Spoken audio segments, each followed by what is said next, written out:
আরে বেটা, তোর যদি সাহস থাকে তো বাংলাদেশের সিরায় আমরা একটু দেখি।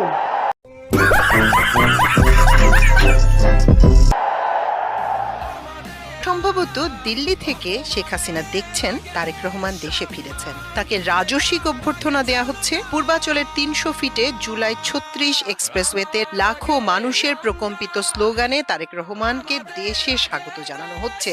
ক্ষমতার আগে জনতা, সবার আগে বাংলাদেশ। ২০১৩ সালের ১২ই ফেব্রুয়ারি নরসিংদীর মুসলেউদ্দিন ভুইয়া স্টেডিয়ামে জেলা আওয়ামী লীগ আয়োজিত এক জনসভায় শেখ হাসিনা অত্যন্ত আপত্তিকর ভাষায় বলেছিলেন, এতিমের টাকা আত্মসাৎ করে খালেদা জিয়া জেলে, আমি দয়া করে তাকে বাসায় থাকার অনুমতি দিয়েছি আমার ক্ষমতা বলে। তার ছেলে তারেক জিয়া রাজনীতি না করার মুচলেকা দিয়ে লন্ডনে গিয়ে বসে আছে, এত টাকা কোথা থেকে পায়? জনগণ